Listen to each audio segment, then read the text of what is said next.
Cold open question for this episode. I'm going to restart that because that was goofy. Maybe Are we having Wes answer this, by the way? Oh, yeah. Wes, you're getting a hot tag, and I'm not telling you what it is. We're just going to ride. You just got to answer your gut. Okay. Okay. All right. Go again in 3, 2, 1. Cold open question to start this edition of the Just Basketball Show. Wes Goldberg, you're answering this first. You're on the hot seat. If you're Tom Thibodeau, who is your Taj Gibson? Who are you? Who is a player you just can't keep signing and keeping around you no matter how long it's been? That's such a great question. Oh, man. Why is the first player that comes to mind Ish Smith? Because every team has done it. Yeah. Yeah. I feel like that's not necessarily a unique take, but I'll go with that, I guess. I mean, yours has to be Udonis Haslem, I feel like, really. But he didn't bounce around. He's not playing he just anymore. Could I pick? If I could pick. You can pick whoever. I'm picking someone. I'll just give my answer. My guy most recently is spending his time building Grand Theft Auto servers and internet with Discord communities. It is Heat legend, Cavs legend, Philly's own, Cheese, Deion Waiters. Is that what he's doing? Can't quit him. Yes, I follow him on Instagram still for that reason. I'm gonna take Woody Harrelson in the first White Boys Can't Jump. I just like his vibe. Okay, that's good. good. Around the team. Good locker room presence. You saved the Ish Smith there. I think you found a landing spot. I will say mine would be, as a homer pick, I'm going Leandro Barbosa. I feel like he had a last gasp. He's on the coaching staff in Sacramento, but he's the perfect. Everybody loves him. I still think he could probably get 12 because I don't think anybody could stay in front of him, even in like age 40 or whatever, 45 he probably is at this point. So that's my answer. He's my Taj. The Warriors had Leandro Barbosa in their front office for a little bit, and I remember asking Steve Kerr if they would ever potentially sign him, and they said if we get to a situation where we're that injured and you get like that little injured player exception, they had at that point conversations with Barbosa about we might just make you the guy for like a couple of weeks. He's only 41, and if Keon Ellis hadn't come along in Sacramento the past couple of weeks, I feel like they might have given him a contract as well. Yeah, he could get buckets. I believe it. I think Deion Waiters can still get buckets too. But let's dive into today's episode of the Just Basketball Show.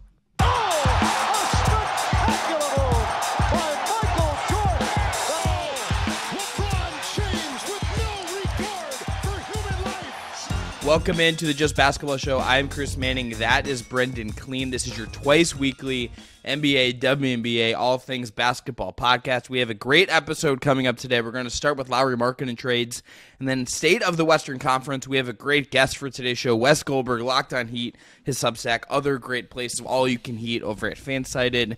Before we get into Lauri trades and get to Wes, I want to tell you about Thrive Fantasy.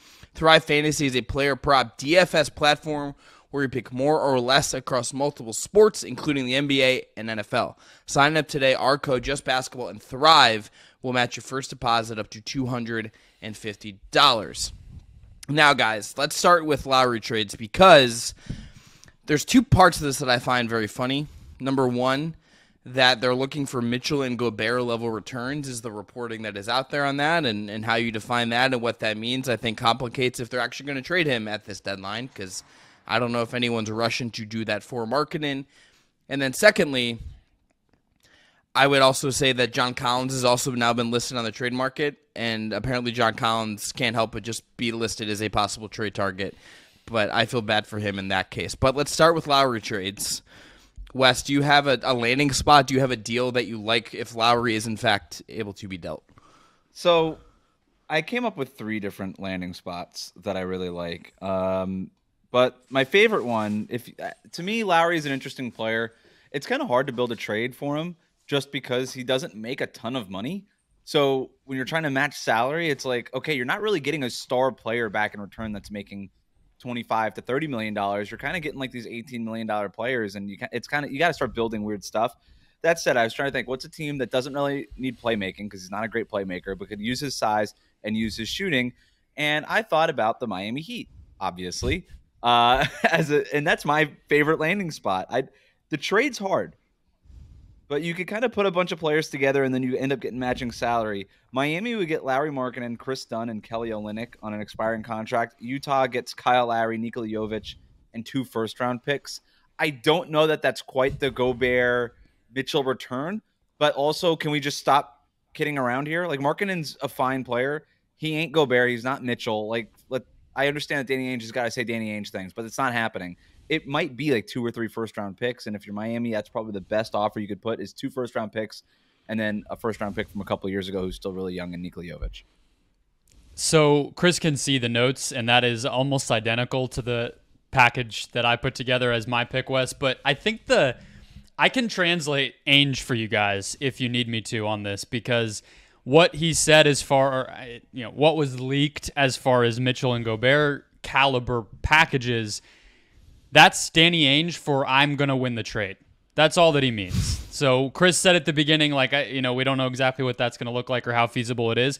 It's probably not going to be a similar caliber of trade, but we have to react the same way we did to both of those trades, and that'll make Danny Ainge, happy. That'll suffice for the Utah front office. And I think I'm in line with you, Wes, that the number of first-round picks, I mean, the Gobert thing is a once-in-a-generation type of trade. I don't think that's even reasonable as a starting point. I think Donovan's just better because he can create offense. You mentioned as a playmaker, that's probably not Markkanen's game. He's probably like as good as you could get as a play finisher, but he doesn't have that other element. So you're cutting a pick or two just for that reason. So I end up coming down the same place as you, and I think a couple of first-round picks, but I think the way that a team could add some more value for the Jazz is to potentially take, you mentioned Olynyk. Yeah, John Collins could be an option there. But I think Talen Horton-Tucker is an expiring, if I'm looking correctly. So it's not exactly like some sort of saving grace for them, but you at least do them the favor of getting him out of their rotation, not forcing them to be the team that pays them the next contract. And I think that could be an aspect of this. They have such clean books, though, that the Jazz, on top of Markkanen making not a lot of money, that it does get a little bit messy. So that's kind of where we are with the state of things, but I love the Heat fit. It's just it's an upgrade on the Myers Leonard, the Kevin Love, the spot that they've kind of always liked to have next to Bam, but it's like the primo A version of that instead of the C+ guys they've been rolling out there. You got enough ball handling, enough guys who dribble the ball between Bam, Tyler Hero, and Jimmy Butler. You need a guy who doesn't need to dribble the ball and, like you said, could just finish a play. And that's Lauri Markkanen. He can also rebound, provide some size in that front court. There's also a way that I kind of like it. It's a lot of guys now involved in the trade, but if Miami really needed to try to tip the scales, there's a way that they could include like Caleb Martin, Thomas Bryant's small salary. Like you just kind of bunch a bunch of salaries together, and you can also take back John Collins in that deal. And I've almost tweeted this a couple of times. Is it possible that the Jazz overpaid for John Collins? Yeah, they traded nothing. Because they want to trade him already. So, they probably did. If you want to trade someone you got 4 months ago or whatever, you probably overpaid for someone that you don't even actually want. What was it, like a conditional second-round pick or something that they traded for him? It was like basically Zilch. Rudy Gay. So nothing. They traded nothing. I didn't even know Rudy Gay was still in the league, so that's great. Yeah, I think they overpaid for John Collins. That said, Brendon, to your point, that's the only thing that's sort of messing up their books right now is that salary. So if you were trying to tip the scales in your favor, in what is probably going to be a competitive trade market, if they really make Markkanen available here, that might be one way to do it. But do you like this deal, Chris? I like this deal. I think you guys picked a very obvious team for this, which I think makes sense. It's the team that has incentive to make some kind of aggressive move. I may or may not have been texting Weston last week trying to be like, so Jaime Jaquez, what can we do for Donovan Mitchell? Also, yeah, sure. You say that now. Is he? Would you trade him for Markkanen? Is that just crazy? Would you? I would not. Who, if you had to give him up for one person, would it be for Mitchell or would it be for Markkanen? You can't say I wouldn't give him up. No, I need you to actually I know. answer the question. If I have to pick, I would pick Mitchell. I think Lauri Markkanen's a good player. I think he's a little overrated now. Is that okay? I think he's a lot closer to Michael Porter Jr. than like a year-to-year all-star. The thing that Markkanen has that puts him over that for me is that in Utah the past year and a half, he has added a level of force and power to his game that just hadn't been there before, that makes him a different kind of player than he was before. I mean, he shot 70% at the rim last year, 78 this year, and he had never been above 65 prior to that. And he's getting to the rim more.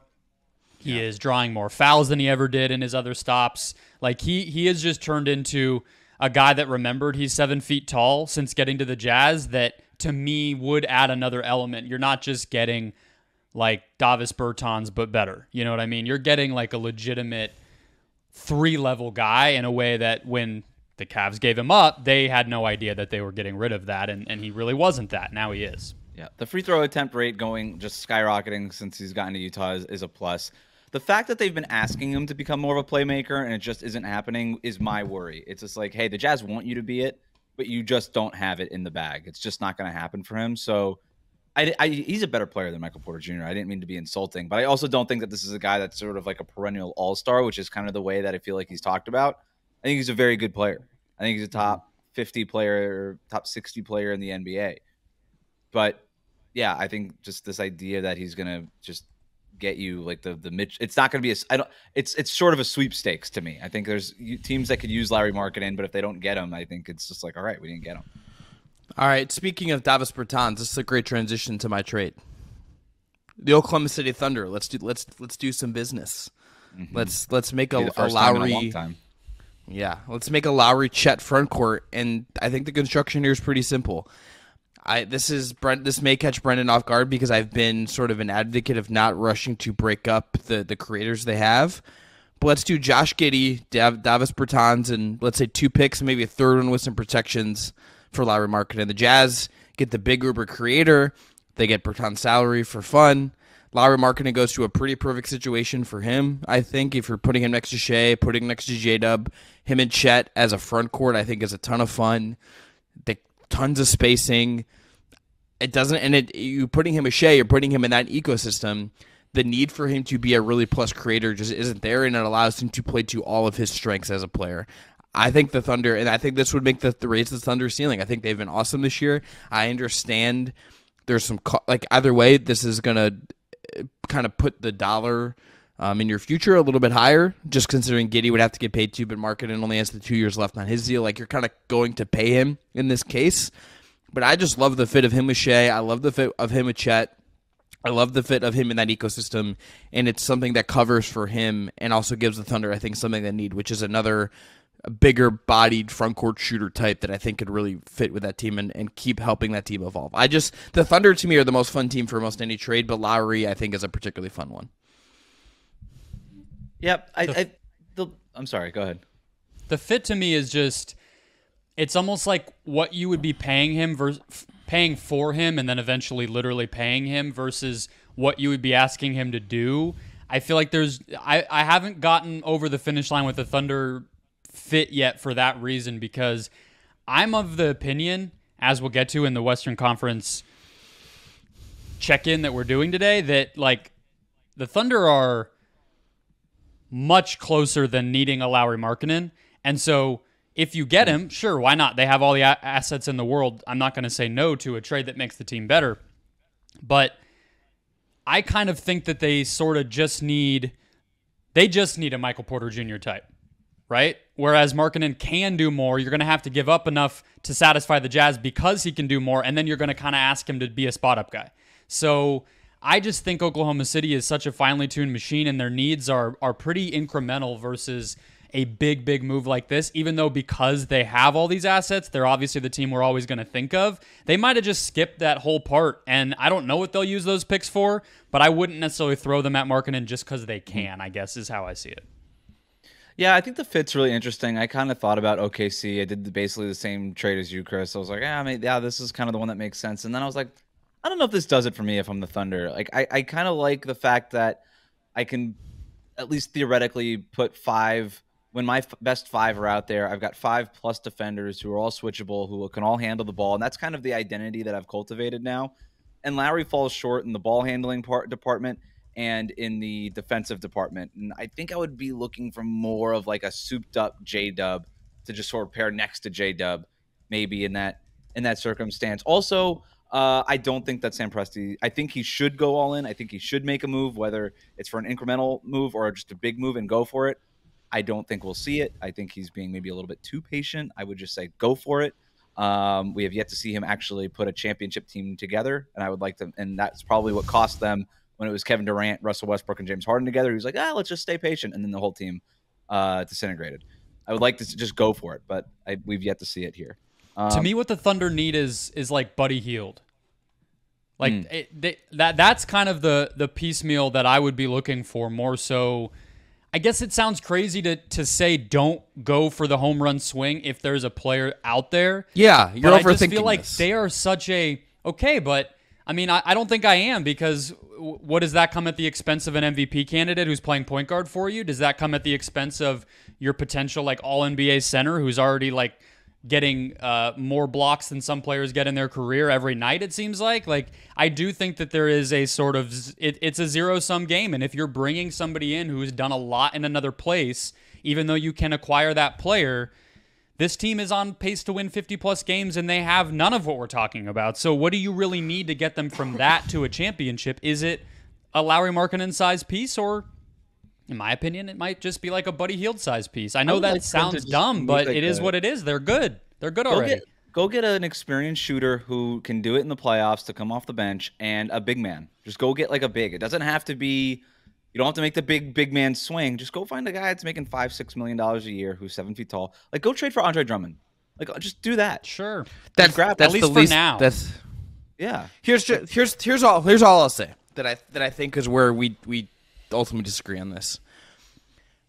I think there is a benefit if you're building a team to, even if there is some overlap, even if there is, you're wondering if you're getting someone who's overqualified for a role. I would rather go down that route, especially when you have the assets to do it.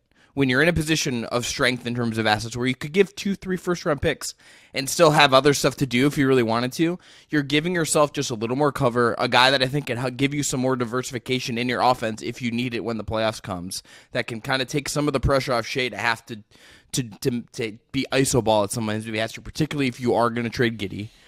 I just think this is something that helps you evolve and gives you more cover to be a little more diversified, even if Markkanen is overqualified, even if this is expanding the role a little bit. I do just think there's value in saying I don't want to settle. If I'm trading for Andre Drummond and like Dorian Finney-Smith, like that's fine, whatever.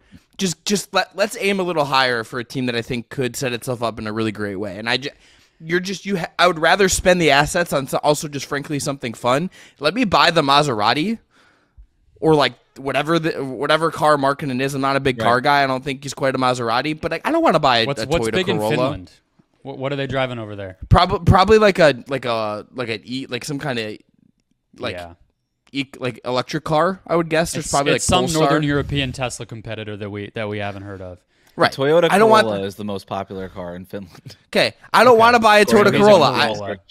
I want to buy the nicest Toyota Corolla I could possibly can buy. I don't want to buy the floor mats and all that stuff. I don't want the used model that I have to get a tape to plug in to get my like phone to play or like crank the windows down by hand. Just give me the one with all the nice features, and if I overpaid for a little bit, whatever, I have the ability to stomach the overpay.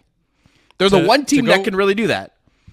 They are. I mean, the Jazz probably can too, but we're talking about but why would selling, Yeah, no, they wouldn't. They're not in that point. But I'm just saying the Jazz are up there in terms of assets, I guess, too, if and when they wanted to go all in on somebody. And they may have almost done that on Lillard and Holiday, so they're in there too. But, big picture, last thing I would say on the Thunder is you said you would surprise me, Chris, with what you said about wanting them to be aggressive after maybe not wanting that.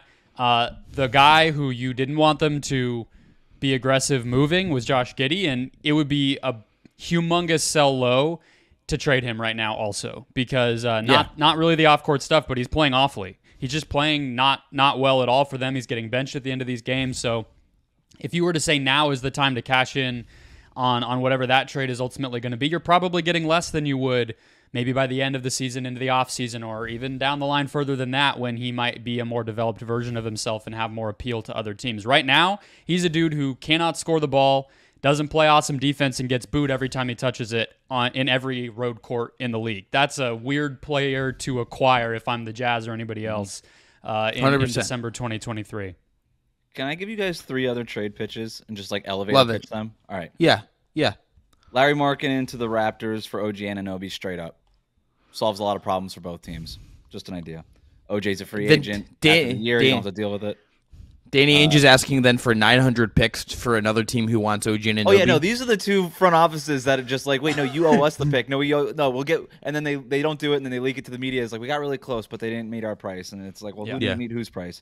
Lauri to the Spurs for Keldon Johnson. Maybe throw a pick in there.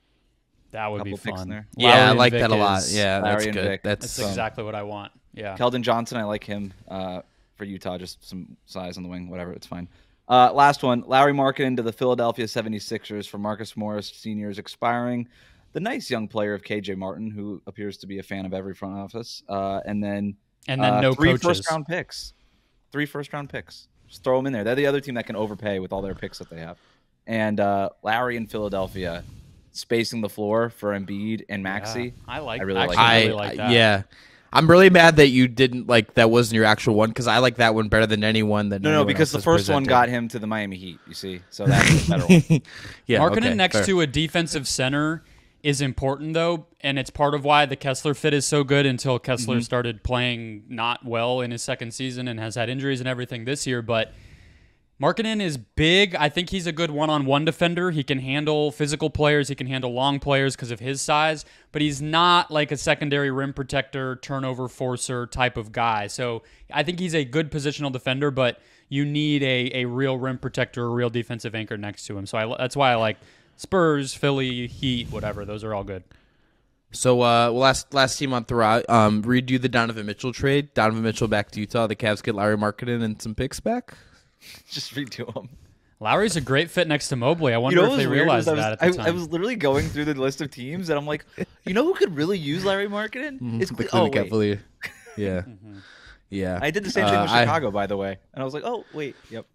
Yeah, here's the thing about the Bulls though. The Bulls need to just burn it down to the ground. I'm just the more and more that I'm seeing the more and more I keep seeing Bulls fan Instagram accounts being Kobe White's playing at an all-star level. I'm like, we got to just burn this franchise to the ground. At all costs. We need this to burn be it down, completely... and it'll just be Alex Caruso stepping out of the flames as the building blows up behind him because he's apparently untouchable.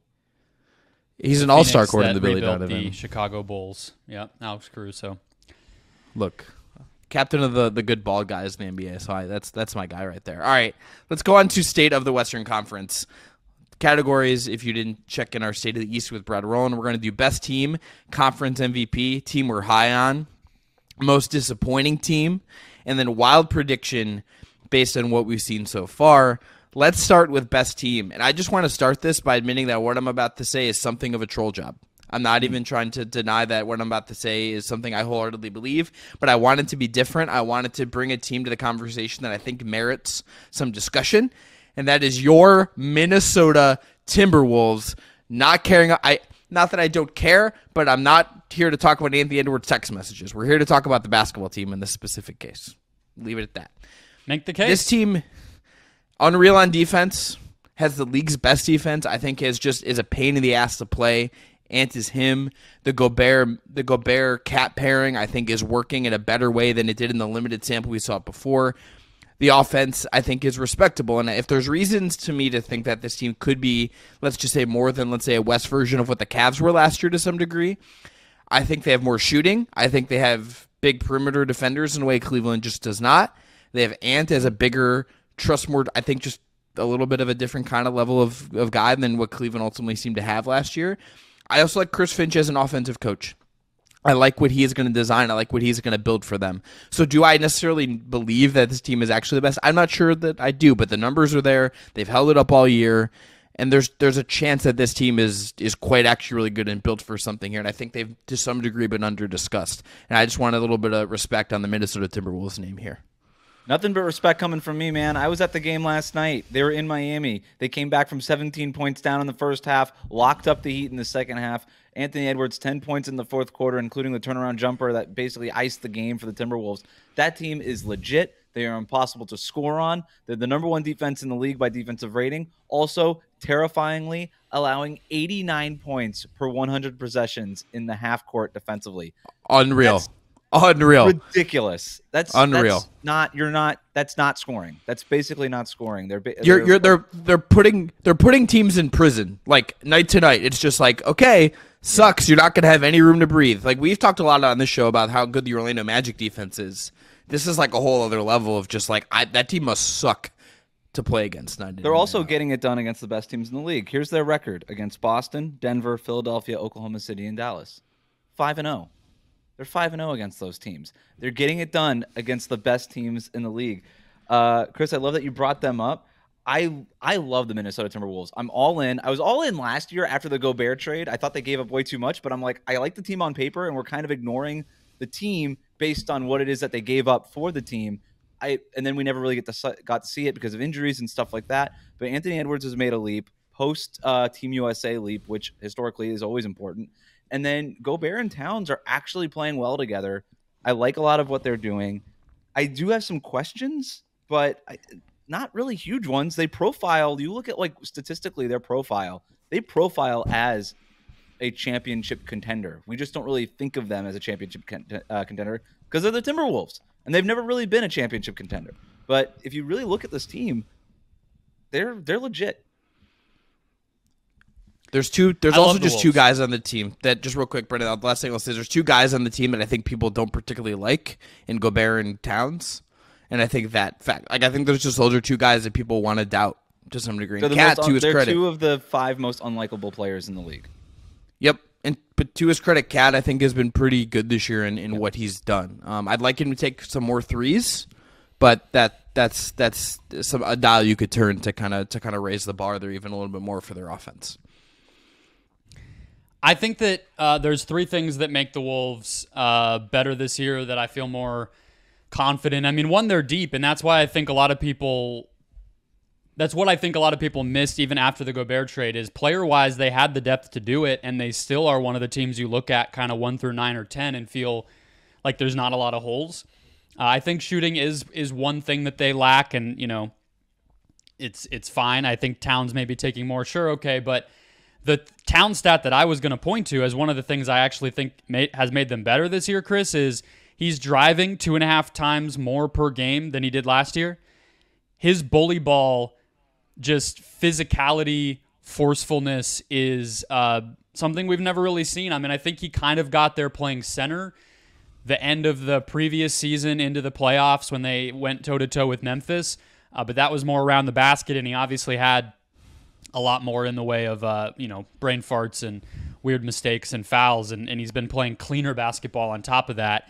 I think Jaden McDaniels is evolving into maybe one of the more feared defenders in the NBA. Like, it is getting to, Revis Island, Richard Sherman Island level of that guy's over there, screw it. That is not going to be part of how we play offense this possession. That person, that side of the floor is not going to be involved in what we do. He can stop transition. He did this against the Heat like 3 times, Wes, where it was like, If he gets back and the ball handler sees him, all right, it's a half-court possession now. I'm not trying that. You know what I mean? And then it's Ant, right? Like it's always going to come down to Ant. His pull-up 3 is going in 37% of the time this year. That's huge. If that continues, he is more of a threat than he was, like plain and simple. On the flip side of that, though, his pull-up 2, still a problem. He gets to that mid-range. It doesn't go in quite as much as you would think, judging from how high his release is, how good his footwork is, how confident he plays. But that's still a problem for him, and the turnovers need to go down too. But he's improving as a passer. The pull-up 3, like I mentioned, he's getting there. I don't know if I'm going capital H him yet, Chris. I might go lowercase h. We might have to see where we are, but that team's for real. My answer was Denver. Is that boring? I mean, I just think the Nuggets are still the team that we thought. And that's who I had, by the way. I was very excited to hear more about Minnesota. The Nuggets are they're still there. They're really good.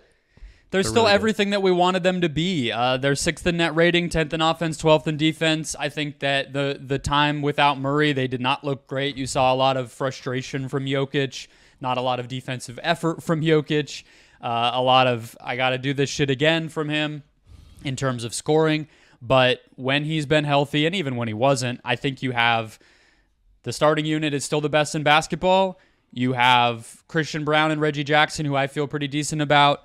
and enough progress from the other guys that I think they'll get their depth figured out. Their bench was awful last year. They only need to have 8 guys I trust, and if they have that by game 1 of the first round, I'll probably still pick them to win the title. They have the best player in basketball. They still have the belt, and we saw that this team can basically take a full month off at the end of last season, go on a dominant playoff run, and win the NBA Finals, and not get that tested the entire way, right? Like, we're talking about big Denver tests, and it was like Minnesota took a game off of them, and they kind of looked okay in that first round, and then the Lakers had the most competitive sweep in NBA history. And then the Heat did what they could defensively, but they had no answer for Denver offensively in the finals. So it's like, yeah, I know that they lost Bruce Brown and stuff like that, but they're still the team with the belt. I think they could turn it on, and it just, you watch these games, it kind of feels like they're sleepwalking through a lot of them. It doesn't feel like they've gone full tilt in a single game yet this season. But we know, like I said, that they can turn it on. So I still have them as the best team. I'm giving them the benefit of the doubt because they've earned it. But I think the West is really, really competitive. And who it is that they play in the Western Conference Finals, if we wanted to make sort of predictions, I don't know. There feels like there could be like 6 different teams that make the Western Conference Finals. Like when you're talking about like the inside circle of contenders for the conference. So, but yeah, I still have the Nuggets. I think they are just so clearly them, and it's just like I just felt boring picking them, if I'm being honest. That's not fair to the them. Wolves. That's just how you make good content. That's all. Yeah, the Wolves talk was needed. They're the number 1 seed, and I don't think there's another place where we would have talked about them. So you did the right thing, Chris. You sacrificed for the good of the content. We appreciate that. I'm about to do it again as a bit. Let's hear it. So are we ready for this team? You're high on. I was gonna say the Nuggets in jest. I feel like you're going the same place I'm going here, Chris. But go ahead. If that's the case, I'm very excited for that. Can we talk about the real Lakers of Los Angeles? Oh, I wasn't going there. Okay. Are you going? So the look. I was sort of going there. Close. Right, so I have an addendum on the team on the end that I'm going to mention. Is your team the Clippers, Wes? It is. Because I looked at the numbers yesterday when I was doing some final notes prep, and I was just like, It's what's going on here? So let's talk about the Clippers, because I am not a James Harden believer. I'm not a believer that this team is actually going to be healthy enough at the end of the day. Like my skeptic brain is just fully there with them. I will not believe it that they can win something big until they actually do it. That's just where I am with them. But what is it about them to you that is making them saying, okay, maybe I'm actually a little bit high on them right now? I hate it. I hate that I'm even doing this. I'm going to preempt. I am not a defender of the Clippers. I do not root for the Clippers. I don't care about the Clippers. Jaquez for Harden, straight up. Who says no? Pat Riley. It's tough, man. That's a pretty even trade. I think.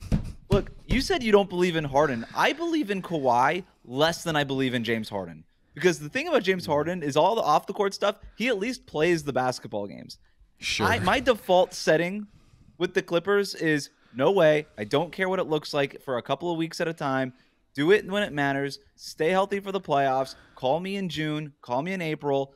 That's when I want to know about stuff. But man, I can't watch this team and not think, are they actually putting it together finally? And did the James Harden trade somehow work? Because Kawhi has never been more efficient. Paul George is playing a great spot. James Harden is playing awesome right now. And I hear everybody, hey, it's the honeymoon phase of James Harden. You know how long the honeymoon phase for James Harden usually lasts?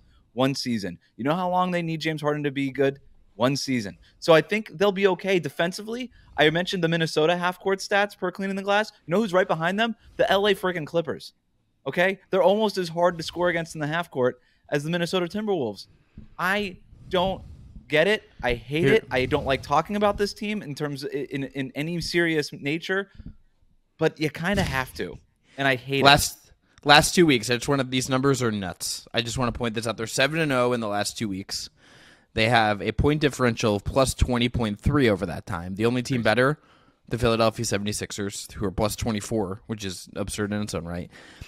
Clippers offense over the last 2 weeks. First in the league, a offensive rating of 132.8, a defensive rating of 112.5, which is 5 points better than league average. They made Tyrese Halliburton look human on Monday night, Terrence Mann, since being introduced to the starting lineup. What are they, 12-3 or something like that? Since they've added Terrence Mann to the starting lineup, he was the main guy guarding Halliburton in that game, and like I said, made him look human. Actually, forced him into turnovers, which I didn't think Halliburton knew how to turn the ball over. Turns out he could. Yeah, apparently only against teams from Los Angeles. Very good point. And the Bucks. I think the thing with the Clippers defense, that's the thing about it, right? Like, if you had told me their offense could score that well the day the Harden trade happened, even as I think I was even more down on it than you, Chris. Like, I wasn't even hearing any argument for it. I thought it was going to maybe make them even worse. I don't think that's been the case, but if you had told me they would score at a high level, I would have believed that without any debate. I think the question is the defense. The surprise is the defense. And when you look at what they do well on that end, yes, Zubats is in drop coverage, going to be a rim deterrent. Guys like Terrence Mann, we know the energy, the length, the IQ that he plays with. Like, he's going to be able to do that to guards like Halliburton. That's not exactly a surprise. I don't really think of Kawhi or Paul George as like huge difference makers night to night defensively in the regular season anymore, although I think they've looked good in spurts and they've been playing, which goes a long way there. Opponents are shooting like 34% from three against this team this season, which is fourth lowest in the NBA. Last year it was like over 37%. And just in general, most teams that are at the top of the teams don't make threes against us list are going to be lucky more so than dominant or great or schematically put together differently than everybody else. So that's one indicator that I'm going to look at, because there's not a lot of other things when you just look at the stats where you're like, that's what makes the Clippers awesome at defense. Right. Their personnel can do it, but are they really stopping people, or are they getting a little bit of luck scoring at a high level so teams have to take it out of the net every single time and just averaging out numerically to look really good? I still don't watch that team and feel like if they have to get stops enough times to beat the Suns or the Nuggets offense at those teams' peak consistently, that they're necessarily going to be able to do that. But as you guys said already, a lot of that hinges on Kawhi. And they're going to need to learn how to cover up for Harden, right? Like in a playoff setting, we know what's going to happen with James Harden. He's going to get targeted. He's going to be dragged into pick and roll after pick and roll. Also, like if they play the Denver Nuggets, they have no answer for DeAndre Jordan, apparently. So who just catches lobs over their entire defense, and like they've never seen an alley-oop before. I do wonder about Zubac's athleticism against some of those kinds of centers. All that stuff is totally fair, and that's all I'm going to say, because I'm not going to defend the Clippers any more than I already have, because I hate that I did it this much. I think I have an even more indefensible answer, an even less defensible answer, which is the New Orleans Pelicans. Oh. Yeah, what are we doing here, Brendan? What's who hurt you? Like what's going on? While people took the opportunity for a week to just call another man fat for content, the team is not as bad as anybody's analysis would usually suggest, and I think this is less about Zion Williamson than it is, even though their ceiling is going to be determined by him. It's more so the fact that they're pretty flexible in terms of now that they know what their team is and they have seen the two stars play together and play solidly together. We've tracked the net rating and stuff throughout the season, Chris. It's been positive most of the year, even if it's a little clunky still. If they want to upgrade from this basis now, they can. And even after a trade, or if they don't make a trade, the depth, the defensive potential, especially when they play big, especially when Larry Nance is healthy, I just think that they're a lot more well-rounded and balanced and versatile than they're given credit for. And I think if they made it to the second round or something, that would not surprise me. But they're talked about as kind of a joke and kind of a team with no direction, because they're a small market and they've made a bunch of trades and it's funny to make fun of Zion. So it's more just kind of versus public consensus, which is kind of what we're doing. I mean, it's a team we're high on versus other people. I just think the Pelicans are solid, not a laughingstock. Start, bench, or cut Herb Jones, Trey Murphy III, or Dyson Daniels in your personal preference area. Well, what's interesting is actually instead of Dyson, it might be McCollum, really. But it's not about him. It's just like there's only 5 spots on the court, They're kind of too deep. But I think Herb honestly has to be out there. And to me, the best version of that team is probably a smaller version where you have Nance on the court, you have Herb Jones and the 2 stars, and then it's really about who's that 5th guy. And so then it comes down to Murphy versus McCollum. And I feel comfortable saying that you can kind of fluctuate that night to night if Zion can handle the ball handling, if Ingram can handle the ball handling. But most nights, I might prefer Murphy just because it leans into their identity at the biggest possible level, and it makes them even harder to guard with his movement shooting and his size and his high release and attack closeout game and everything else. Like, I think that 5-man unit has the potential to be pretty scary. I don't think it's played at all because Nance went out right when Murphy was coming back. The Pelicans are weird because they have so many players that every basketball fan loves. The Herb Jones, the Trey Murphys. CJ McCollum has been a fan favorite for years. They have just so many dudes that people like. And at the very top, they have a guy that is so polarizing in Zion who, it's not even a fat shaming thing or whatever. He just hasn't been the guy that you'd hope that he would be to this point. And I think that's a fair criticism of what he's been. He could go off for 36 points every once in a while, but he's got to do it consistently. And it's so weird because you talk about all the guys below Zion and they're maybe outperforming all those expectations while the guy at the very top is underperforming. So they're a weird team to try to analyze and kind of form an opinion, which is why I'm surprised you even went with them, because I'm still just sort of like TBD. Hands are thrown up. I have no idea. I'll believe it when I see it, whatever it is. Mm-hmm. But they're one of my teams that I'm watching on League Pass all the time just because they're so interesting. Yeah, they don't make a lot of sense because also they're always hurt, and that makes it really hard. But Bingo. I think they're getting healthy, and they're good still. And the track record for this team is that they've been good more often than not, even with some of the questions we have about them. So, at the end of the day, Zion's defense especially, it's unacceptable. It's atrocious. And if he can't step that up and at least provide some level of, stoppage against big forwards and as a help defender and just looking like he knows what he's doing out there, they're going to get blown apart in the playoffs like they did against the Lakers. But we're a long way away from that, and I think things are trending in the right direction. The other thing I would just say before we move on here is I think they did, based on the NBA Cup, and Brendan and you and I talked about this, they got treated like they went through a second-round bad playoff loss. They got dissected right now in a way that usually only happens at a certain point of the year, and I think for me at least that certainly has clouded my thoughts on them a little bit, just seeing them get just really picked apart, and just the way they seem to handle all of that. And then you get Larry Nance maybe subtweeting his team. There's just a bunch of very bad playoff loss energy coming out of them. I think coming out of the NBA Cup, that to me did not really raise my esteem of them in any real way. Maybe that's unfair though. I think it's reasonable. I mean, I think they did get talked about that way, and Zion, as a former number 1 overall pick, who is hyped as the next coming of whoever, is always going to be talked about that way. The fact that physically he has struggles is going to get an extra level of gossip-based attention that is not fair in my opinion, but obviously affects his on-court play enough that you can talk about it. And, I think people know that the stakes are really high for that team with, the lack of financial flexibility, the threat of always, are they going to move? They're fodder for a lot of that stuff, but I guess that's why I brought them up. As a basketball team, I mean, okay. We don't have to do that. I was kidding. We don't need to do that. Yeah, I guess, from Stephen A. Smith's mouth to ours, our ears, maybe the food scene will struggle down there because of all the chef sources he has that are dependent on Zion for business, it seems. Table shortage. No, I think. Yeah, maybe.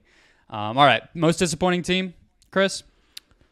I went with the Warriors. I just, the Draymond stuff, which we can talk about, I think has been a massive bummer. It's a real just horrendous look for them. They're not having him in the way he's played, I think, has been reckless, and it's been just, they're just not very good. Clay has been, I think, a real disappointment. Nothing about this team feels like it is working. None of this team feels like it has upward momentum. I thought this is a team that if things clicked right, you could have them be a title contender. You could have them have another run still in them. And to me, it feels like they need a trade if they're going to do that. Because Curry, I think, has been good enough and is still playing at a really high level. But this is the team, you look at the numbers, 19th in net rating. They're 16th in offense. They're 14th in defense. They're just pretty average as far as the numbers go, and nothing really seems easy or calm or to be working for them on any single front. And I just expected more out of this group. I thought there would be some fight and some real life in this group this year, and it just has absolutely not been the case. Yeah, the Warriors stuff is interesting. I guess like from a disappointment level, it sort of depends on what your expectations were to begin with. And I wasn't super high. I really like the Chris Paul addition, but then like in general, I wasn't super high on this team. I just thought they were old and they had too many holes and they weren't big enough. But they have definitely been disappointing. The Draymond thing, man, like I don't know how much you guys have talked about this already, but we haven't yet. It's just schedule means we haven't touched on it at all, so we can get into it if you want. It's just so interesting. Again, I covered that team for 2 years, and every time something happened with Draymond, it was this is the intensity is this, and sometimes it spills over into this other things, but we're willing to live with it. And you just heard that time and time again.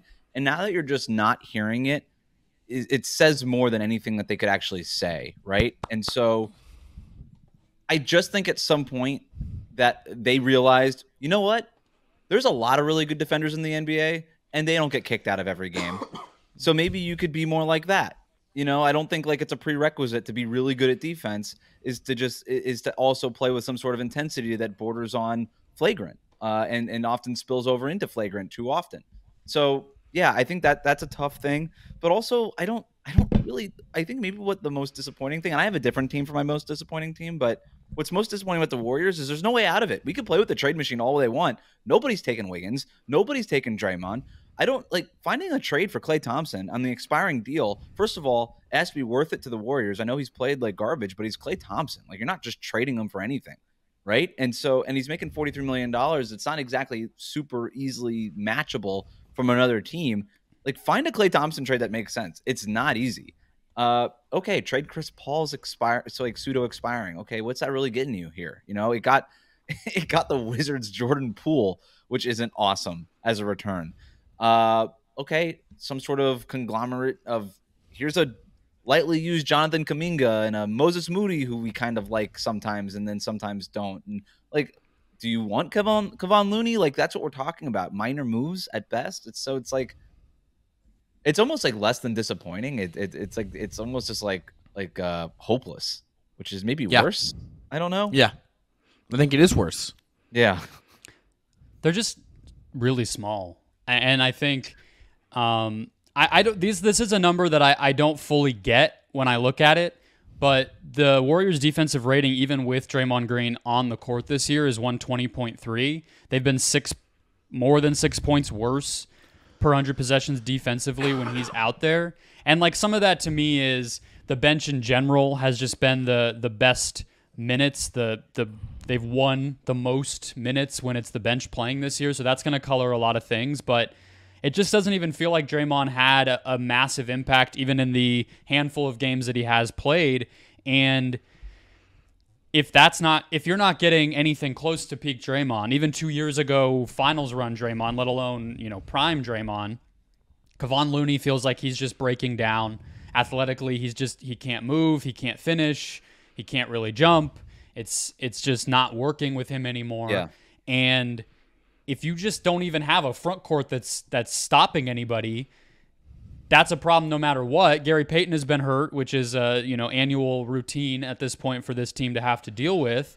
Yep. And it's just like it's Brandon Pajemski, it's Chris Paul, it's Steph Curry. These guys are all 6'1". You know what I mean? It's just not going to happen. And I think you would want Kuminga and Moody, but like to do more. But how long are we going to say that? So yeah, I think it's sad because it's the Warriors and we hold them in such a high regard. But it's predictable if you look at the roster and how they've played since they won the championship. And Steph is the rest of the roster is not good enough for Steph to lift them up anymore.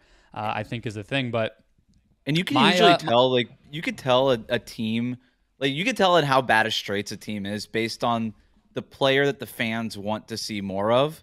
And like right now, Warriors fans, like you go on Warriors Twitter and they're like, why aren't we playing Trace Jackson Davis more? And it's like, dude, that's not the answer to your problems. But that's like sort of what they've resorted to at this point. That's like the stage of grief that they are in, is the Trace Jackson Davis stage. So that's not great. But to your point on Steph, and then I guess we could go on to the next team. But like you look at the team, the players who are still like top 5, 6, 7 guys.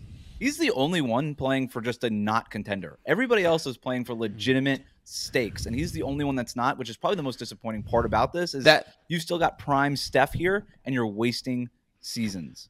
That's why I picked him, because I want to see Steph Curry playing in the biggest moments. I want to see Steph Curry get you compete for more titles. Like, we didn't talk about that much because we don't really need to, but the team I'm high on, really the Lakers, is LeBron's playing at this insane level. I want to see LeBron get another crack at making a deep run. I don't want Curry hitting chairs and having to worry about Draymond. Like, I want to see Curry being fun Curry, hitting him with this. Like, I want to see him cook. I want to see Chef Curry with the pop, boy. Like, let's go. And we're not getting it. We're just not. Nope. Yeah. My most disappointing team we probably don't have to spend a ton of time on, but it's really just what could have been versus what is big picture, and it's the San Antonio Spurs. I think that the way that they've handled Vic's rookie year has been overly careful, overly cautious. I've probably watched more Spurs than maybe the two of you, probably most people, because I just think I saw the peak of him and that team in Phoenix on a Tuesday and a Thursday early in the season, probably still some of his best moments. I know he had a great game against the Heat too, Wes, but their refusal to, it's like this weird thing of insulating him in certain ways, but not supporting him at all in other ways. And it feels like in any individual decision that they're making, the answer is always development, but not in a context or like a connected, cohesive way that means like the San Antonio Spurs development. It almost feels like it's like player development to the 110th percent, to the point where the team stops making sense. And I know the Trey Jones decisions and how he plays, when he plays, gets the most attention, but it's also shot selection. It's, defensive lineups. It's rewarding guys who are playing well with continued playing time and building from a point of progress. It just feels like every game, it's start over, do what's going to make you better, and not selfishly, but just in a very freewheeling kind of way that I think I'm sure these guys are learning lessons and improving. That's just what happens when you play, but it doesn't feel like it watching. It feels like a lot of just listless basketball, and I think it's not really doing anybody any favors outside of Jeremy Sohan got some reps playing point. Like, congrats, but they didn't work. Right. So where are we? You know what I mean? It's just been a weird year over there. I was okay with the Sohan experiment to start the year. Like, give it a shot. Like, whatever. Maybe he's your point guard of the future. I'm down for weird stuff. But as soon as it was clear that it wasn't the case, go get a real point guard for Wembanyama and just let him learn how to run pick and roll and be a finisher and stuff. If you're really going to be developing him, I think there's value to that. So I'm with you. My biggest disappointing team, and I'm sorry, Brendan, was Phoenix. Like, when I think about disappointment, I think about like emotionally, like not even analytically disappointment. Like, I'm not even talking as an intellectual here. Emotionally, it's the, hey, report Chris Haynes Tuesday night, baby. The three of them getting together. Oh wait, no, Durant's gonna sit out. Oh wait, no, now we're getting all. Oh, Devin Booker's gonna sit out. Oh wait, we finally saw them. We got 25 minutes of Bradley Beal, Devin Booker, and Kevin Durant on the court at the same time. They were like a plus 12 net rating or something. Like, oh wow, this is kind of cool. Bradley Beal ankle injury out for another 2 weeks. So that to me is just sort of like the start and stop, like the emotional taking the wind out of my sails thing. That's why they're my most disappointing team, is just because it's been disappointing. The idea of the Phoenix Suns is so intriguing, and we barely have gotten to see it. And as a basketball fan, it sucks. Chris, they were my number 2 team. Yeah, they were my number 2 team. Disappointing, because how could it not be? They're 10th in the West right now. Beal has barely played. There's a lot that I like. I still believe in Booker and Durant in an insane degree, and particularly Booker.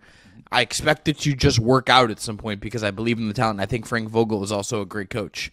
I think they've also just hit on a lot of the role guys, and I've liked a lot of what the role guys have given them in a bunch of different ways. But the fact that we've barely seen the big three together, the fact that Beal has just been... I just want to see it. I just want to feel like I have a good read on them. We're 26 games into the season for them. They're 14-12. They're right there in terms of, they're in the play right now. I would expect them to rise, and it'll be hard for them to rise up. But I just wanted more from them out of the gate. That's just facts of life right here, because Bradley Beal has barely played. How many games do they need to play together for you to feel good about the big three there? I kind of think it's just going to work. I think the real thing about offensively, I think it'll just work. I think the thing with those three specifically that's going to need reps is Beal off the ball. And, yes.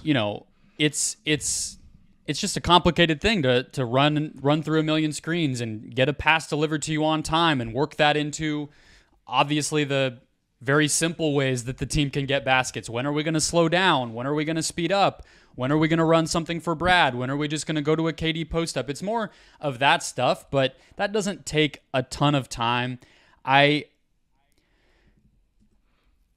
seems like 49 games is the max they're going to get, is already where we are. So maybe the answer has to be 49, and then I just cross my fingers from there. But I think that the biggest concern with this team is the defense to me, because even in the spurts we've seen the offense with those guys, and I have a stat for even when Beal hasn't played, the offense has been pretty good, and they've really, really cooked at certain moments of the season. Blew out the Wolves, had a couple awesome games against Utah. They can score, but the defense is just not where it needs to be, and a lot of the trademarks of Frank Vogel have not been there. They're allowing teams to parade to the basket. They don't defend in transition very well.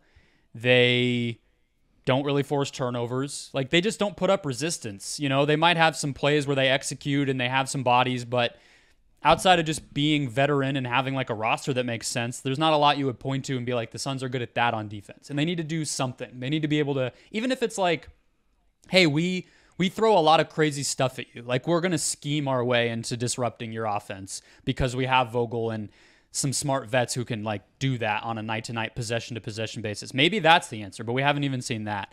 But last thing I would say on these guys that's somewhat optimistic is the thing that's been lost about Beal missing so much time, and the graphic was going around after he got hurt on Friday night last week of they've only played 24 minutes together and everything else is after Sunday's game, the second best or like second most preferred 5-man unit, which is Booker, Durant, Nurkic, Gordon, and Allen, has only played 101 minutes together because all those guys have also gotten hurt basically except for Nurkic.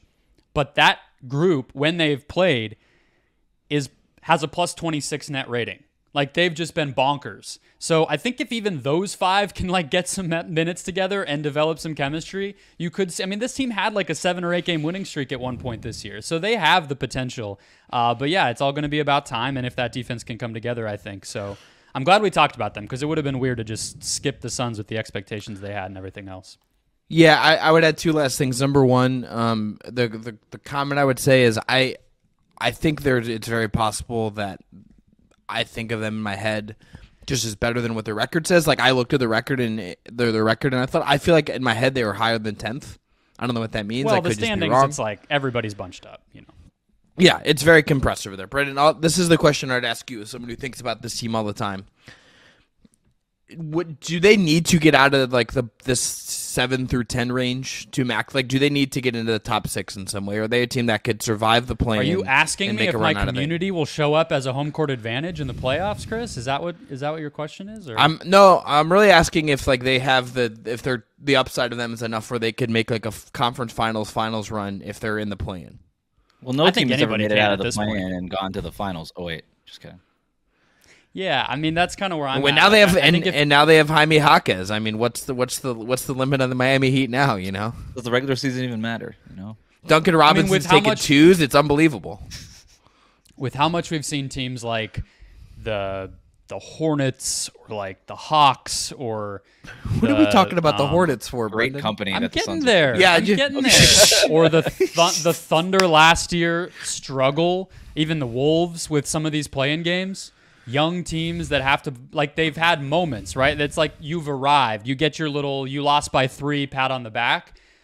But if I'm a veteran team, I'm not looking at the Lakers, right? Like, I'm not looking at the plan and being scared that we can't win 2 games. You know what I mean? So, no, I think if the Suns got the 7 seed, like, it would just be kind of another hiccup for them, but that might be where they're headed. So they might need to get their minds around what that's going to be like. Hopefully maybe you host that game and then you can go on the road for game 1 of the next round. But yeah, they got to get their shit together and get healthy. But it's another team that's a little hard to measure, I think, which is part of what makes it confusing. All right. Should we move on to conference MVP? Believe we can get through this one somewhat quickly. I'm going to go with Shai Gilgeous-Alexander. Jokic is, I think, the right answer.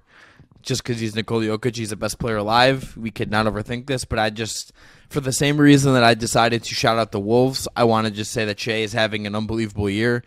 Look at expected plus minus at dunks and threes. There's only one player in the league higher than him. That's Embiid. He's been an absolute monster on both ends of the floor this year. He is the driver of everything that works for his team. He's getting into his prime. He is a master at what he does, and he just deserves. He should, if he's probably not going to win the MVP ultimately, but this is the guy that's going to probably finish top 5. You're being dismissive of him as you make the case. Why can't he win the MVP, Chris? I mean, I think I was going to put him in there as like a legit, like somebody to make a legitimate argument for, and I was like, oh great, Chris is going to do it, and then you're talking him down. Why can't he win it? I just think we're going to be in a world where we get a situation where it's like Jokic or someone else just ultimately wins it, and there's just still so much basketball left to go. But to stop doing what I was doing, I'll do a little better job selling. This is one of the best players we have in the league now. This is a top 5 guy. Like, he's that good. He's that transcendent. He is building an entire structure around him on his own, and he's there's. What Halliburton is doing in Indiana is like the closest comp of just like a guard in full control of his team leading, and he's taking it even to a higher degree. So I think it's, for me, he's just been the further breaking out above what he did last year in itself is highly, highly impressive. And here he goes raising his game again, I think on both ends as well, which I think is really impressive. And that team is really good. So to me, I'm just going to go conference MVP for him as of right now. So I had to turn in an unofficial ballot, like a top 5, and I had Jokic number 2. This is for the league, not just for the Western Conference. I had Jokic number 2, and I had SGA number 4. I think he does have a real chance to win this thing, especially if the Oklahoma City Thunder make a move before the deadline, keep their winning ways going. Like, there's no reason why we talk about like teams that profile as a contender. The Thunder do. Right? Like, there's not a whole lot of smoke and mirrors as to what's going on with them. They're just really good. And then you look at Shai, just individually, his stats, his on-off stuff is awesome. The Thunder are outscoring, or they're plus 11.3 offensive rating with Shai on the court. Like when you're looking at the on-off stuff, it's like right there with what Jokic has been in the past, with where Embiid is right now. Like, the Thunder are demolishing teams when he's on the court. The Thunder, not only do they profile as a contender, but Shai profiles like historically as a legitimate MVP kind of guy. And so, yeah, I think he's on the ballot. And I was kind of going to ask you before you started underselling your sales job, Chris, like that's why I should work in sales. Legit guy, like who's like the number 1 in the West, like never gonna happen MVP guy, where we kind of have to throw him in the conversation. Understand? Is it like De'Aaron Fox? Is that sort of the guy that's like, hey, he's really good. The Sacramento Kings really good. He's never gonna win it, but I just feel like saying his name. Can I give the dick answer? It's Luka. It is like that. Right. No, that's the right answer. That's the right answer. Yeah. I think that's who came to mind for me first. Yep. That's gonna be it. Can I give you? Here's just. I had Jokic as my conference MVP. Betting odds for MVP right now, by the way. Luka Jokic plus 200, Luka and Embiid plus 425, Giannis plus 900, SGA plus 1,000. Let me get that in. Tatum right now, Tatum plus 1,800, Hallie plus 2,000, Durant plus 2,500, and then LeBron's like plus 8,000. Trae Young's at plus 12,500. Jaime Jaquez actually minus 100, so good for him. I'll just parlay this into the wild prediction that we can close the show out with, and mine is that OKC makes the conference finals, and I would like to pump my guys in OKC up. I think I might be one of the bigger Thunder fans in the world, and I know everybody cares about the Thunder this year, but I look forward to watching this game. It's like the Suns. I'm going to watch every game. Such a bad. And then it is like, who are the Thunder up against tonight? Like, it's literally like that as I'm kind of planning things out. But it's me with the Pistons, you know. Yeah, you just the biggest self-harm really at this point. Yeah. No, let me throw this at you guys. I think Shai is becoming Kawhi. Oh, interesting. Shai is just Kawhi Leonard, like 2.0. With the way that his defense has improved this year, he's everywhere. Like, you dribble near him, and it's like a 50-50 proposition if the next bounce will happen. He is about to snatch it up. His instincts are crazy. He just feels like he has an awareness of maybe playing with the guys he's playing with, having a little more trust that there's backline defense now with Chet there. I'm not sure what it is, but it's noticeable. It's not just, oh, his steals per game went up. That's a cool stat. No, it's like he is better. He's always had the strength and kind of maneuverability. And then it's really on the offensive end to me. It's like how efficient and like decisive that he is, because like if you compare him to somebody like Halliburton or Trey or LaMelo or some of those guys, it's like they have control over every possession, but Shai doesn't. There's a lot of possessions where he doesn't even touch the ball. And then for like 3 or 4 in a row, it's just, did he just score 8 straight and like dribble 4 times? You know what I mean? And it's just that control over like the flow of the game where he just picks his spots at such an elite level now. And that feels very Kawhi-ish to me too, because I think at Kawhi's peak, it's like everything flows through what he wants to be happening. He's going to blow up a defensive possession. He's going to pound the ball, get a good shot offensively, and it just feels like a wall you're running up against. And that's what I felt watching Shai this year, is I'm just like, when he wants to take over moments, I don't think you're going to take them back from him. And so I take that seriously as like a in my heart kind of MVP candidate. And then the teams like any kind of way you would want to slice up their resume, it's hard to poke a hole in it. So in a wide open West, like give me the Thunder in the Western Conference Finals. And those Nuggets Thunder matchups this year have been awesome. Like I'll take 7 of those. I think that could really happen. The Kawhi comp is a great one because in my head for the last couple of weeks, I've been thinking playoff Jimmy Butler for Shai's comp, which is basically Kawhi. Similar. Right? It's all the same player model, right? So I love that. And he is more of a wing than anything on that roster. So, yeah, I'm there. You've got OKC in the Western Conference Finals. I said it earlier. I think there's 6 teams that can legitimately make the Western Conference Finals, and I would not be surprised. My bold prediction, I got like a couple of bold predictions here. I got like mild, medium, and spicy here. But one of like them Taco Bell sauce packets. Cool. Yes, I got the Taco Bell sauce scale here. Sponsor the show, Taco Bell. On the mild, I have Minnesota in the Western Conference Finals, so it's sort of very, very similar. But we already talked about the Timberwolves enough, so that's why I put them there. Okay, I like that. I think that's very possible. I think this is going to be one of those years too where this could be bracket dependent. Right, which is why I ended up with Minnesota, is because if they just continue with the number 1 seed, I'm going to go ahead and assume that Denver grabs the number 2 seed from Oklahoma City by the end of the year. And if that's the case, then both of those teams just meet in the Western Conference Finals. But to Brendan's point, it could just as easily be Denver and Oklahoma City for the exact same reason. It just sort of depends, like you said, Chris, how the brackets break out. I would take us from like 66 minutes where we're at to like 96 if I got started on the Minnesota gave Denver the hardest series it played shit that they keep bringing up and all their fans and followers love to throw out there. That really makes me mad. But that was an awesome series, and I think that might be one of the teams I could actually see beating the Nuggets. Whereas the Thunder, I'm like, okay, do they really have an answer 7 times or 4 out of 7 for Jokic? I kind of don't think so. So Minnesota feels very ready for the postseason. I'll say that for sure. Yep. What do you got as your crazy one, Chris?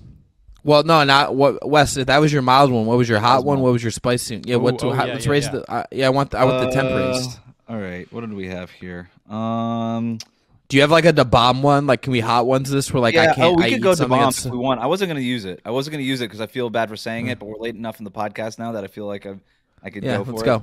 All right, let me give you the hot, and then we'll go to DeBomb. My hot one is that the Warriors trade Chris Paul and to Atlanta for Clint Capella and Patty Mills to make the money work. That's the poor Chris Paul. You know, just like Chris. You didn't even hear the full trade before you were on top. You were so ready for it. Yeah, Chris Paul to Atlanta. Atlanta is a deeply unserious organization, and they can use a very serious player in Chris Paul to just walk in and be like, "What's going on here? Let me fix all of this." How much would you pay to go to the live taping of Chris Paul and Trae Young's podcast when they inevitably get into an argument? I forgot Trae Young had a podcast. So did everybody else. And also the Atlanta Golden State front offices. Yeah. Little mix and mingle in There's there, a connection. right? The Atlanta front office is basically all old Warriors people. So maybe there's a connection there. And then the Warriors get Clint Capella, which would solve a lot of problems for them that we already talked about. All right, DeBomb. This will be Steve Kerr's last season coaching the Warriors. That's it. So Feels like it's headed there, man. I agree with you. Yeah, He's got enough money. No, He's got enough rings. He don't need any of this stuff. That guy is so talented as a broadcaster that he could just be like, I could go follow in Bob Myers' footsteps, who was basically following in my footsteps before I left the front office job and went to a major broadcasting partner of the NBA. He left the front office job, went to a major broadcasting partner of the NBA. I could go do it, and the best part about it is this new media rights deal will create a bidding war for one Steve Kerr. He's probably going to make more money than he's making right now as the Golden State Warriors head coach, whether he's doing it for Netflix, Apple TV. Heck, that dude could probably just do half a dozen games when they sell the in-season tournament to Netflix or whoever it is, and he's like, hey, I'm just the Netflix color. I'm the in-season tournament color guy. I work for a month out of the year, and then I'm done. Like that, he's going to have so many options, because the other part about it is him and Doc Rivers, probably the best at doing that job as the color analyst, and I don't know that it's even close. And so ESPN already has Doc Rivers. Again, NBC, Apple, Netflix, Amazon. Do you know how much money Kirk Herbstreit makes for Amazon? That's his second job. I want to know. Please don't tell me. $10 million. I gotta feel poor. All right, so I feel poor. That's cool. He does one game a week, and it's not even his main gig. He doesn't even do a good job. So, yes, you're absolutely right. Like, the timing works perfectly. Coach the Warriors this year. Take a year off while the media rights stuff gets settled. The next season, 2025-26, is when the new deal will start. Call 1 or 2 games a month for whatever for Amazon. Make go back equivalent to or more than what you're making in Golden State. Exactly. Live in San Diego. Call a couple Lakers and Clippers games throughout the month and just prosper. Yeah, there's no reason for Steve Kerr to deal with more Draymond suspensions and a new GM trying to get his feet wet and a bossy owner and all that stuff. Like, he's been doing it for too long. He's got all the rings he needs. Here's my Steve Kerr pitch. My wild prediction, based on what we've seen so far, is that the Warriors don't make the actual playoffs. So I think that goes. If they don't make the playoffs, like, just you exit gracefully and everyone kind of moves on, and we see what the reshuffle is. Here's the best deal Steve Kerr could get for himself. Okay, he's a noted large Liverpool fan. Take a year off. Coach Liverpool. No. Hang out in Liverpool. Season 4. Maybe you could go coach the New England Patriots. Well, I don't think he can save that franchise. I don't think anyone can save that quarterback situation. But that's right. He go Dolphins, baby. Go Fins up, baby. He goes to England, just hangs out for a year, and you know who also might be involved in the NBA rights? NBC. Yep. Steve Kerr gets like all of his travel comfort to go to like England whenever he wants, and also just like 2 games a month on Peacock. Just does soccer games? No, like an NBA game on Peacock, and then he just also gets all of his travel, and then he just gets like show up on the studio show every time he feels like it. He's like, hey, we have Steve Kerr. Like Steve Nash was doing like Champions League stuff for Turner for a little bit before he ended up in the league. You're a big fan of corporate synergy, Chris. That's what you're saying. You like that they can pop different guys up on the studio show. You're a big fan of when that overlap happens. I bet you give me some. Give me, look, it's Steve Kerr. I would probably not tune in, but if I'm Steve Kerr, I'm milking this for all I can. Give me the free dinners, get me the free trips, comp me some tickets. Like, why not? Like, what do you have to do? And to Wes's point, he doesn't need this anymore. This man has gone through, he played with Michael Jordan in the 90s, which I'm sure took some years off his life. He has his own personal backstory, which is obviously a lot. Yes. And then he's been coaching Draymond Green this year. You're telling me that stuff, by the way. Yeah. Was it announced that this is going to be his final year doing it, or is that just the rumor? You could always go back on that if you still have the coaching itch. You could just be like, I'll stick as the Team USA guy. I'll coach every 2 years, and that's what I'll do. If you really wanted to do it, he could do it. And then like a year, or even in a year, if he wanted to, you're telling me that I don't know if he would do this. He doesn't strike me as the kind of guy that would kind of like go about it this way. But like, if another big organization was like, hey, we need a big hire as a head coach, we need to bring someone in. You're like. He could take an offer again in a year from some other team if he really wanted to. I mean, eventually the Lakers and the Clippers will get new coaches because that's just what happens. And that's nothing against Darvin Ham or, Ty Lue, but that could always be an option. Maybe when LeBron James owns a team in Las Vegas, he could convince him to come out of retirement. Or, you know what? I was just bringing up you win gold with Team USA. That's your final chapter as a head coach. You go out with the gold medal. You take the big fat deal from NBC or whoever. And then you just live an awesome life, and that's what you do. And by the way, you can hand the keys to your kids, right? His kids are in the coaching stuff now. Like, you could just be there for them. It's like a whole thing. I don't know. That's what I have. I think one of my first predictions when we started doing this show, Chris, was that Kerr would become the president of basketball operations there. Pull a Danny Ainge and or a Brad Stevens rather, and just elevate himself basically, just sort of quit one thing and just get to do the other thing that he wanted to do more because he has so much sway in the organization, and that could happen. Steve Kerr but and I Brad think Stevens is that Steve Kerr was actually a good head coach with a proven track record of winning, where Brad Stevens was an overrated head coach that never actually won anything and really couldn't even handle the job. And like 20 years of age, where Kerr probably would just prefer retirement over like running a front office. Right. So the more I think about that, I'm like, okay, or just not working like that, or calling games. Those are a little easier. He also ran a front office in Phoenix and absolutely hated it. And also kind of ruined the 7 seconds or less era. So I'm not sure if that's like the best career move for him. He didn't like doing that job.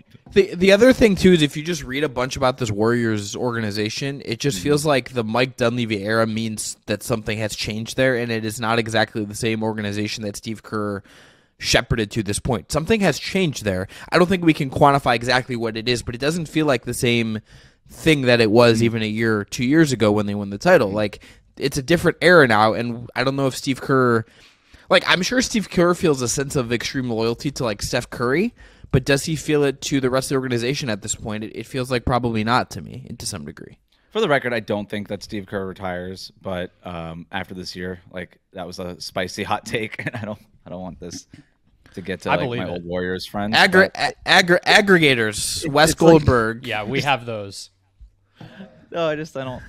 The stuff still gets back to the people that followed me on the Warriors stuff. I don't want that to happen. But yeah, that's it was a spicy take that could actually happen, and maybe I kind of believe it. But I don't. Yeah, believe it. I honestly I kind of do. Okay. We're every year we get one team that like sucks more than you'd expect, and you get at the end of the season you get a trade, you get a coach, you get something that leaves and exits that you don't expect. That happens every year. Maybe this year it's the Warriors or the answer to both questions to some degree. That feels very plausible to me. Question: Are we done with categories? And I'm sorry if we're running long. Yeah. You can say no. No. You get to swap one team from the West and the East. You just trade places. Well, two teams, I guess. One from the West to the East, East to the West. What are you doing? Just for funski's sake. This is like when the Astros moved to the AL. This is like that kind of baseball? Situation. Okay. Yeah. Yes, it's baseball. I know the city you live in has not given you much of a reason to care about that. Hey, sport, 2003 champs, baby, let's go. Yeah, don't get. We'll be here another hour if I have to pick a fight with Wes about the Marlins and the 90s Indians. Yeah, we're gonna get some fights. Our first one. My answer is I want to put the Wolves in the East. This guy pulling out the Florida Marlins hat, unbelievable. I want the Wolves in the East, and I'm moving. I don't know who I'm moving west because I don't really have as much of a fun answer. But I think Wolves in the East, you add another team in that mix, I would go there. I'm trying to think stylistically because I kind of associate the East with a little bit more kind of that physical, hearkening back to the 90s, maybe a little bit style. Maybe that's just my own brain doing that with the Bulls and the Knicks and everybody. But it feels to me like the way the Rockets are currently playing feels a little East to me. And they're close enough. So you just added a playing team into the Eastern Conference? That's not fun. Yeah. Is that this year, or are we doing permanently? Like that, I guess I need that guidance. Only. But okay, well, I'm still doing it. Then West, I'll put the Bulls in the West. I feel like it's far enough west, and add some. They need a shakeup. They need something to play for. Maybe since they won't reset themselves, the league can give them a favor and say, hey, you're in the Western Conference now, so do with that branding what you will, and hopefully that jumpstarts you guys. Maybe gets you a little pocket change. We'll see.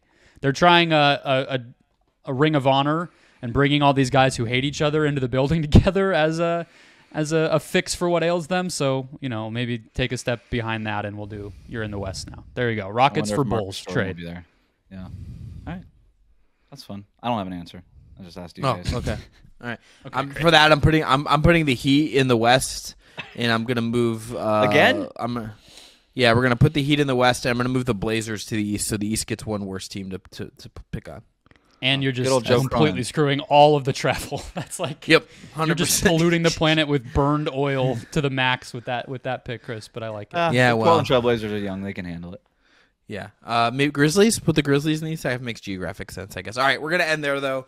I'm Chris Manning. That's Brendon Kleen. Thanks again to Wes Goldberg for coming through on this episode of the Just Basketball Show. Back later this week, we're going to talk the return of Ja Morant because he is, in fact, back. A whole lot going on there and other NBA topics of the day come this Thursday.